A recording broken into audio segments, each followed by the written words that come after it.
anyone, if you force them, can have a gratitude journal, and can, when you say to anyone what you're grateful for, they're gonna be like, oh yeah, I'm so grateful. And people often said, yeah, I'm grateful because I'm healthy, I have a job, but they didn't really embody this gratitude, and that's what they're not understanding. They say that they're grateful, they say that they're happy, they say that they fulfill, but then when you talk to them, the first thing that they're gonna say is they're gonna talk bad about their exes, or they're gonna complain about their job, or they're just gonna talk about. No, true gratitude is that enthusiasm card that we read in the previous part, is when you really, it's that energy, is that really, whoever doesn't know how to be in the presence, in a state of release and surrender and receptiveness, without planning, without running, without distraction, just be in the day of now, as if today was the only day that I have, as if today was the only day that was given to me, and I'm going to enjoy every cup of tea, every second of that sunrise, that watching that moon, and walking down the beach. That's true gratitude. That's embodiment of the gratitude, not just a list of things that you're grateful for, and then you have another list of like your demands. You would know this collective. Whoop, whoop. Hold on. And you have magic. There's a reason I mentioned the moon. There's a reason. Maybe you're very much connected to the moon. Maybe you're exactly that kind of person that you stop and look at her. She's magnificent, especially when she's in her full cycle. May you flow with the divine. There's more magic waiting for you next year. I'm gonna start crying. I hate when you guys do this to me because it smudges my makeup.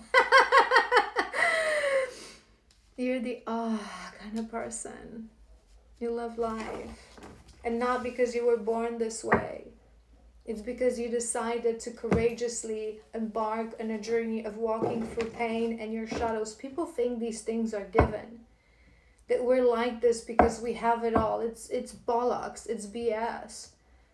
We're just courageous enough to say, it's either or I don't want anything. I want more. I don't want shallowness again. I don't want shallow friends, shallow love, quick fixes, Botox. I want the real thing. I want to feel myself in my body. I want to experience nature. I want to experience life. I want more. I ain't gonna settle.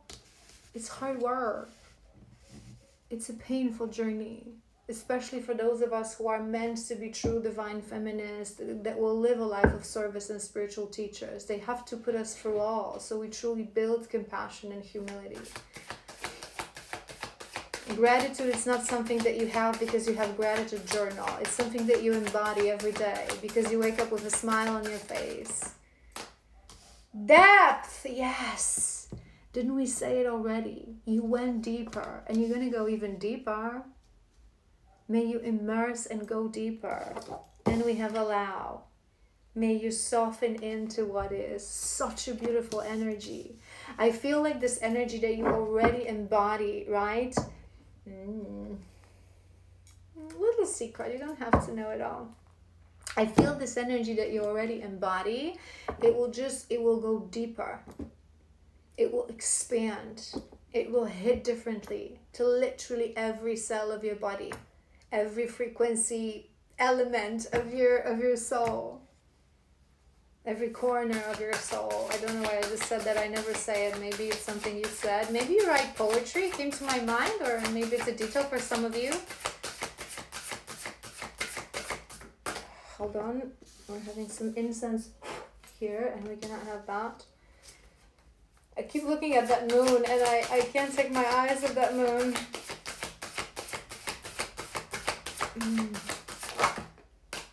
Soulmates.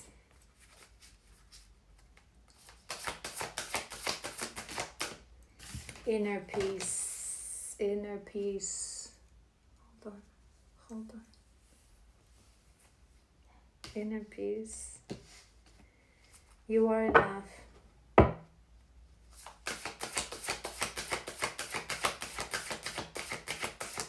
Maybe you have gratitude journal. It just came to me. There's nothing wrong in having gratitude journal. You guys, if you come to me on sessions, I knew it. I could smell it. if you come to me on sessions, you guys know that I often I got distracted and excited. Say to you guys to have a journal is a must. Right? Journal is a must, but also have a gratitude journal, and there's nothing wrong with it. What I mean and what I was saying is that it cannot just be it. And in the beginning, sometimes it is just it. As we're healing, we don't understand it. We don't know how to embody that gratitude. So it's like we force ourselves a little bit to it, right? We change our mindset. We set our mindset to be more grateful, to think about things that we're grateful for, that we already have, that the universe has granted us, right? Before it starts to come to us naturally.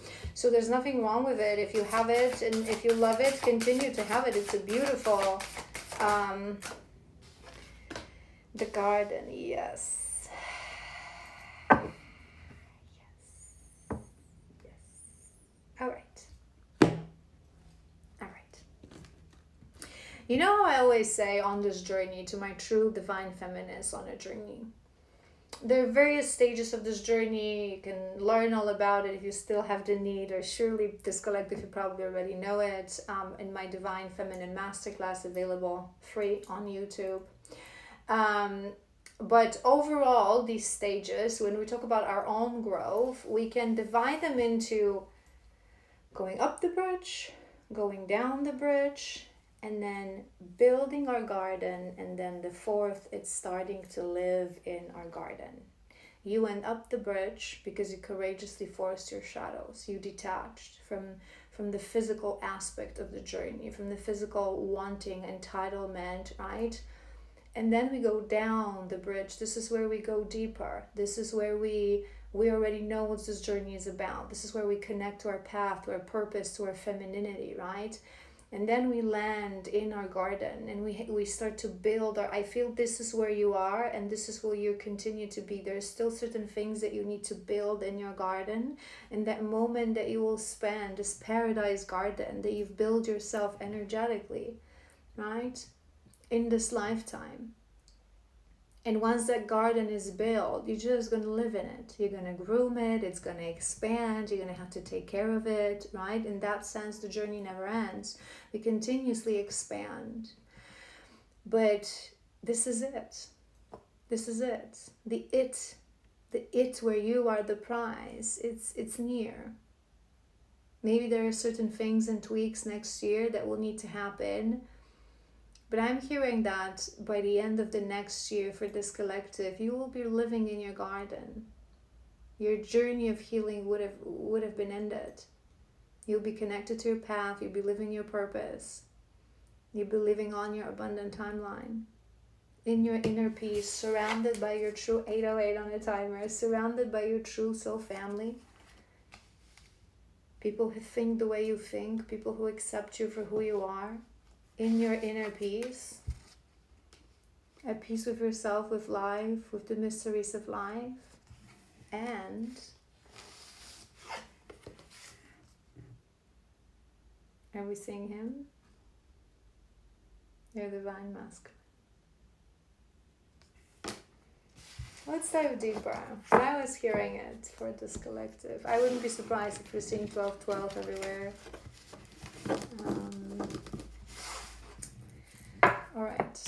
All right, let's go. What's gonna be the ruling energy for the next year?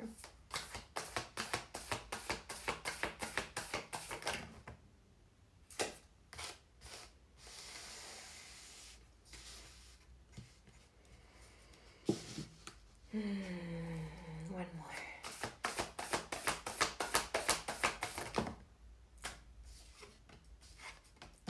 Oh my God. Are you seeing this? This deck has 100 cards. 50 are side of shadows, 50 are side of light. In a side of light, they sort of go from a category of soul from the top. You got all of these cards. You have soul magic, you have awakening, you have faith, and then you have softness, and you have courage. Patience at the bottom of the deck. You have been patient. You have surrendered. You have courageously walked your path.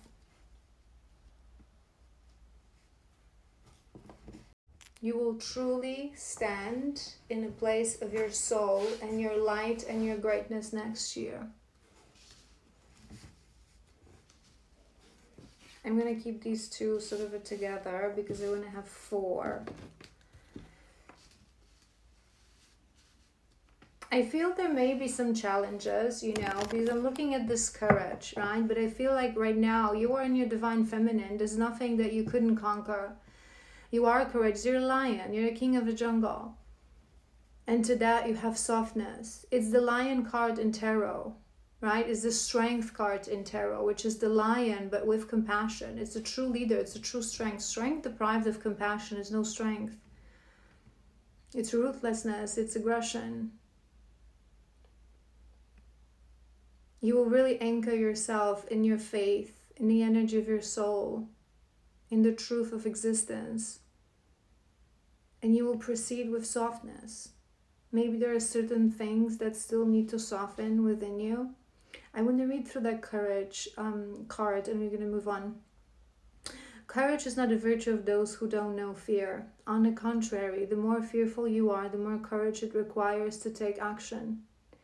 Courageous people don't fear failure or pain. They are wise enough to know you will never learn to walk without falling first.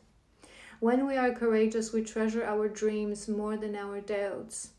We follow frequency of love instead of submitting into fear or doubt. It is empowering quality that enables us to master any life situation. When we are wounded, we may confuse courage with reckless or bravado behavior. There is no courage without maturity. True courage is one of the greatest virtues. Make sure you are not acting in search of validation or applause. Didn't we say that you released that? I couldn't care less what you think. I have nothing to prove to anyone. Beautiful energy. If you thought this year was magic, brace for impact. Brace for impact, I'm hearing. You've earned this. Page of Swords.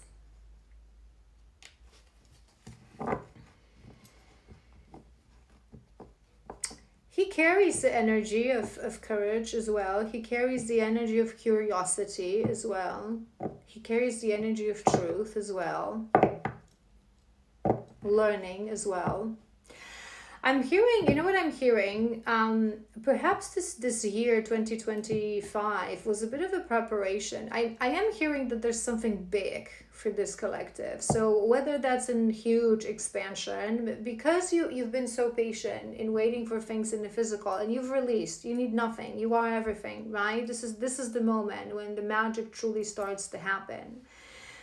I feel like they will release certain things for you next year, but I feel it may start with a little bit of a test, but don't think of it as a test. It's a little bit of a preparation because they've been already preparing you for this, right? If you are someone who is us true divines, we have a mission in this world, which means that we're teachers, we're pioneers, we're shaking people, we're creating chaos, we're making people think, we're making people reconsider, we're making people see and realize, right? So we irritate their demons. So for many people, they disagree with us, right? So in order to truly release you, if you're meant to really work with a lot of people and have bigger audiences, they needed you to stand in the strength of, I am a lion, I know who I am. Nothing that you say, no ridiculous comment, right? I will approach this with compassion. I will make no assumptions why you made that comment. Maybe you're not a jackass. Maybe you just had a bad day, right? I won't make assumptions because I sit in my femininity and my compassion. There's a little something that you will still need to learn about courage of expression of your truth. Courage of really never allowing anyone to silence you because you're afraid of what consequences it may bring.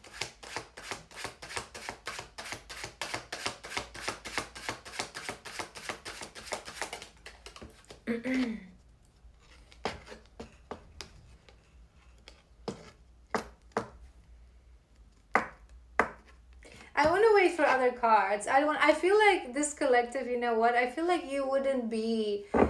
Hold on.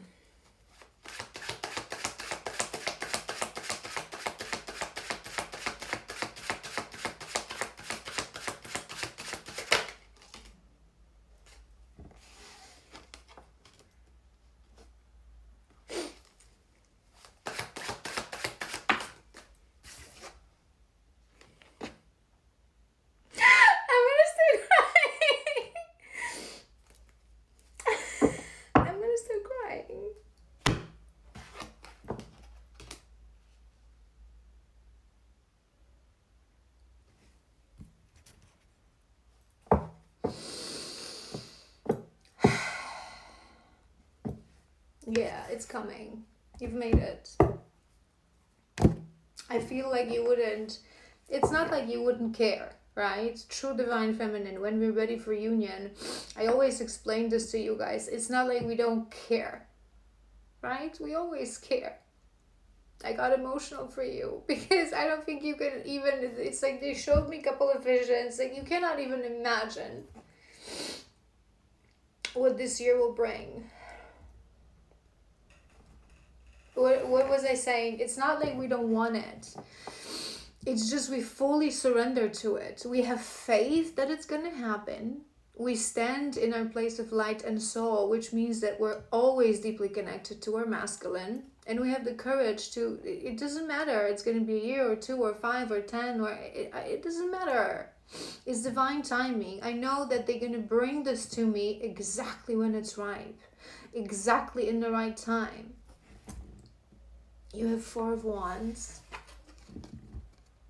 You have 4 of Wands. You have 2 of Cups. And if that's not enough, you have 10 of Coins. My card of alignment. My card of your highest, most abundant timeline.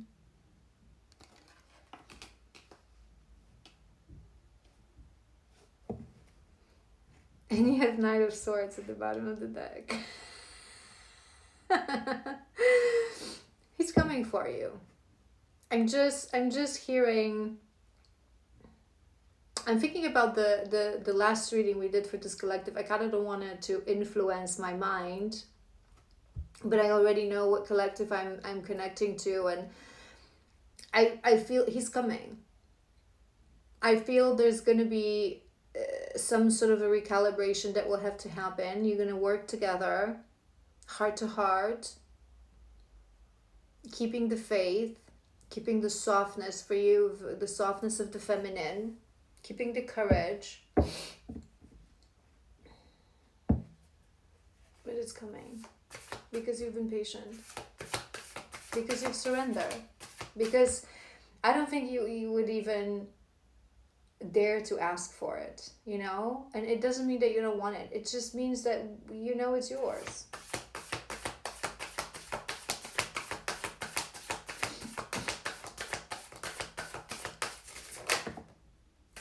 Release fear. Release fear. Hold on. Because something is coming to my mind. Declutter. Okay. Hold on.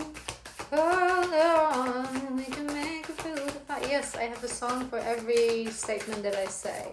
I could be a living musical. What can I tell you? Be authentic, be seen.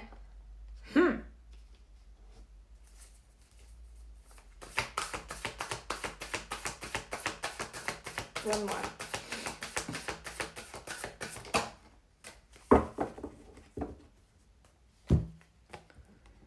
Practice mindfulness again. You had that card already.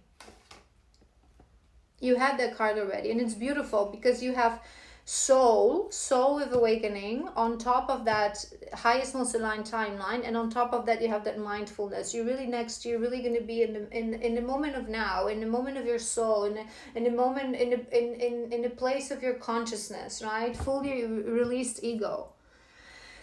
But what I was hearing is, because you have that release fear, right? And it is number 5, and it is a shift and a change. I feel like I'm sort of for this collective, I'm looking at them as like 4 quarters of the year. So what I am hearing is that first 3 months, is it free? Yeah, it's free. Sorry, this is me. For first 3 months, so from January to March, I feel there's gonna be tests. I feel this is gonna be both love and your path. Focus mainly on your, but it's all interconnected. There's going to be something related to your authenticity, really being who you are, really standing with pride but humility in your femininity, in everything that you've achieved, and the person that you've become. It will require true courage from you, right? It will require true courage. It will require to release fear, to have a learner mindset. I'm hearing to have curiosity. So maybe new opportunities will approach, maybe reunion will approach. You're gonna have to have that learner's mindset. I want with softness, I want to learn that thing. I want to learn you. I want to learn that opportunity. I want to learn more. I want to learn myself through these experiences, right? This learner mindset. I want to read this fear. Every decision we take, because it's going to be important for the first quarter. Every decision we take, from small everyday decisions to life-changing ones, is rooted in either fear or love. Fear belongs to the ego and carries the energy of self-sabotage, self-doubt, biases, limiting beliefs, and separation from oneness with the universe. Fear insists. Fear is reactive. Fear is avoidant and defensive. It comes with anxiety, assumptions, and judgments. Love, however, is the frequency of the soul. It carries freedom, compassion, understanding, and courage. It comes in peace, with openness to grow and transform. Allow your soul to take the reins. Let it guide you with love, trust, and patience towards your true alignment. You're going to need to release any doubts, any fears. It will be like I'm hearing this ultimate test where you will have to have softness, curiosity, learner mindset, courage, and truly, fully, ultimately release fear. I trust, I know, I choose love, Every decision matters, every word we say matters.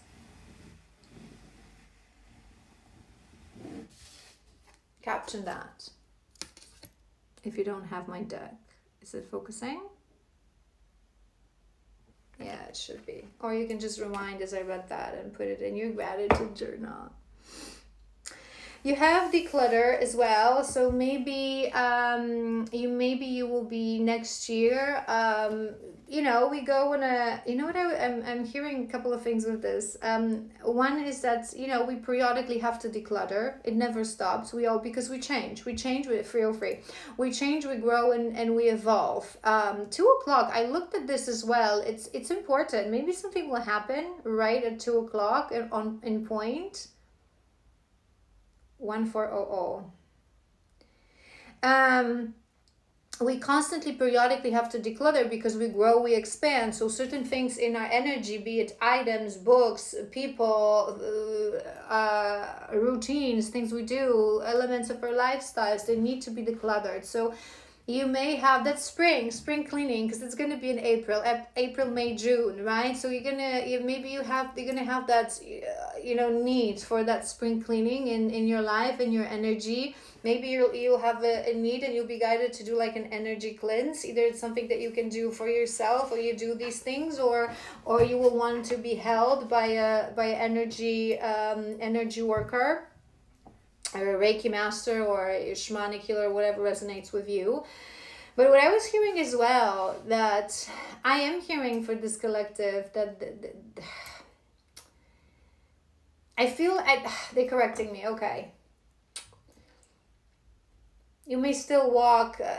Okay. They don't want me to touch that on the wind, so we won't touch that. But you may feel in spring this need to also declutter, and oftentimes us feminists, it's not always the role, but sometimes when we're preparing for either a new stage of our journey or we're preparing for union, we have this kick of this, literally this like cleaning and decluttering and nesting. It's like we're preparing for our man, right? Because we know subconsciously that he's going to return. So we're like cleaning drawers, we're like making jams, whatever that is, right? For that house to really be this like, well, we don't only prepare our womb energetically for him to start receiving from him. You remember I teach you guys always the flow that we give through the heart, and then they transmute it and they give us in the physical world. We raise it to the level of the heart, and that's how the flow is. So we sort of prepare and cleanse our womb to prepare for them to receive their energy. We also prepare energetically welcoming environment, right? And also in the physical oftentimes as well. So you may have that oomph and that push to sort of do that. With that be authentic, be seen, we're going to confirm. But what I was hearing, that's on top of that Two of Cups, really, working together heart to heart, having faith in your connection, having faith in your path, having faith in your journey, right? So there may be challenges, but I'm hearing that you really need to make sure. Sometimes, when we're in separation, we step into our power, authentic self, and we start to preach and heal and be our authentic selves and be in our divine feminine. And then that masculine is that final test, because sometimes it's like, there's feminine who have compassion for everyone, but not for the masculine, which means it's a part of you, right? Or feminines that are authentic with everyone, but when he comes in, you still walk on eggshells, right? So make sure you're you. Be authentic, be seen. Don't be afraid that you're gonna dim his light with your greatness, or that you're gonna that you have to walk on eggshells because you're gonna trigger him, or that you cannot touch certain topics or certain things. No, this is really the essence of the divine masculine. And I maybe I've said this to you guys before, but the beautiful analogy and the beautiful representation of that energy is in dancing, and ballroom dancing especially, when a man is just there to support a woman. The role of a man is to lead a woman and to help her shine. That's truly the divine union. They lead us in the physical. We surrender to their leadership, just as in dancing, just as in waltz and rumba. We surrender to their leadership, right?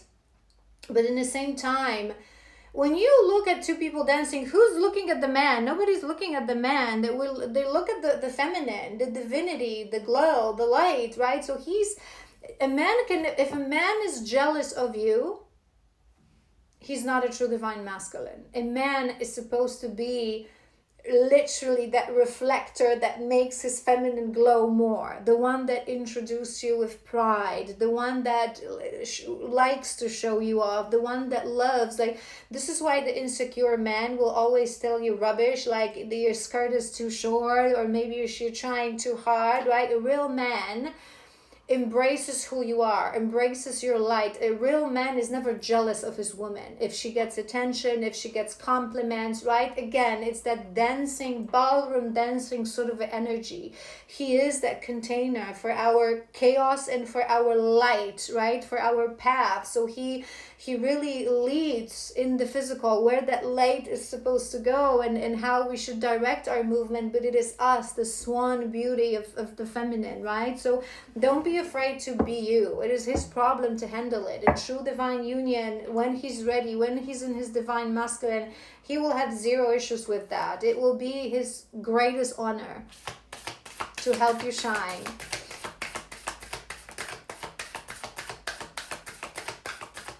And even in, soulmate, normal relationships, if you're not, proud of your partner, your partner should never be jealous of you. Your partner should be your greatest cheerleader.